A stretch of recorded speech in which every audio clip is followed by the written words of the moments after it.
রংপুর নগরীর বাসাবাড়ি, ব্যবসা প্রতিষ্ঠান এবং বেসরকারি যে অফিস রয়েছে সেখানে নেসকো প্রিপেড মিটার স্থাপনের কোনো ধরনের কার্যক্রম পরিচালনা করতে পারবে না। বাংলাদেশ সরকারের বিদ্যুৎ, জ্বালানি ও খনিজ সম্পদ মন্ত্রণালয় কর্তৃক বিগত 4/7/2025 তারিখে প্রকাশিত অফিস আদেশ উপেক্ষা করে নেসকো রংপুর জোন কর্তৃক বাসাবাড়ি, বেসরকারি অফিস ও ব্যবসা প্রতিষ্ঠানে গ্রাহকদের প্রবল আপত্তি সত্ত্বেও জবরদস্তিমূলক কায়দায় বিদ্যুতের পোস্টপেইড মিটার অপসারণ করে বাধ্যতামূলকভাবে দুর্নীতিগ্রস্ত, গ্রাহক শোষণ ও হয়রানির প্রিপেড মিটার প্রতিস্থাপন করার যাবতীয় কার্যক্রম বেআইনি ও অবৈধ মর্মে ঘোষণামূলক ডিক্রি কামনায় দেওয়ানি কার্যবিধির এক আদেশের 8 বিধি মোতাবেক বাদীগণের এই প্রতিনিধিত্বমূলক মোকদ্দমা, আমরা যে মোকদ্দমাটি করেছি সেই মোকদ্দমাটির নাম্বার হচ্ছে 543/2026।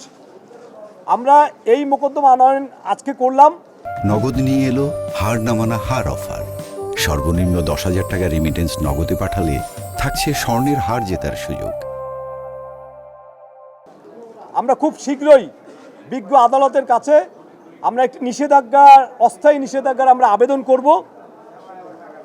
সেখানে আমরা যেটি প্রতিকার চাইব যে এই মোকদ্দমাটি নিষ্পত্তি না হওয়া পর্যন্ত রংপুর নগরীর বাসাবাড়ি, ব্যবসা প্রতিষ্ঠান এবং বেসরকারি যে অফিস রয়েছে সেখানে নেসকো প্রিপেড মিটার স্থাপনের কোনো ধরনের কার্যক্রম পরিচালনা করতে পারবে না।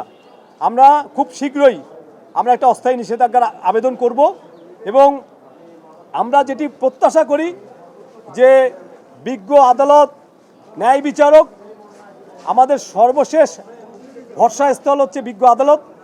এখানে আমরা নেসকো কর্তৃপক্ষের যে বেআইনি এবং অবৈধ যে কার্যক্রম সেটি বন্ধের জন্য যে মোকদ্দমাটি আনয়ন করেছি, আমরা আশাবাদী যে আমরা বিজ্ঞ আদালতের কাছে আমরা ন্যায় বিচার পাব।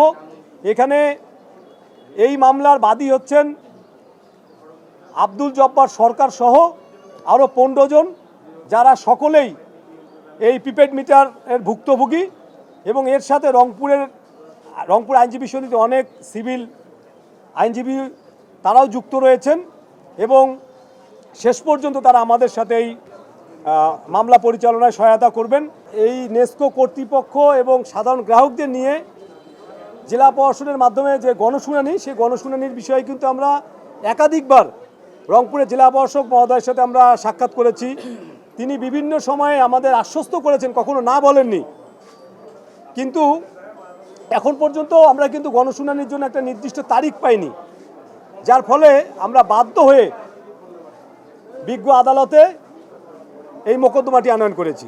আমরা এই মামলায় বিবাদী করেছি মোহাম্মদ আশরাফুল ইসলাম মণ্ডল, প্রধান প্রকৌশলী অপারেশন; 2 মোহাম্মদ মোসাদ্দেক কবির, তত্ত্বাবধায়ক প্রকৌশলী, পরিচালন ও সংরক্ষণ সার্কেল 1; 3 মোহাম্মদ শরীফুল ইসলাম, তত্ত্বাবধায়ক প্রকৌশলী, পরিচালন ও সংরক্ষণ সার্কেল 2; 4 মোহাম্মদ মোস্তাফিজুর রহমান ভুইয়া, তত্ত্বাবধায়ক প্রকৌশলী, এনার্জি ইফিসিয়েন্সি ও মিটারিং; 5 মোসাম্মদ কানিস ফাতেমা, ব্যবস্থাপক, হিসাব শাখা, northern electricity supply PLC, NESCO Rangpur zone, college road, Khamarmor, Rangpur.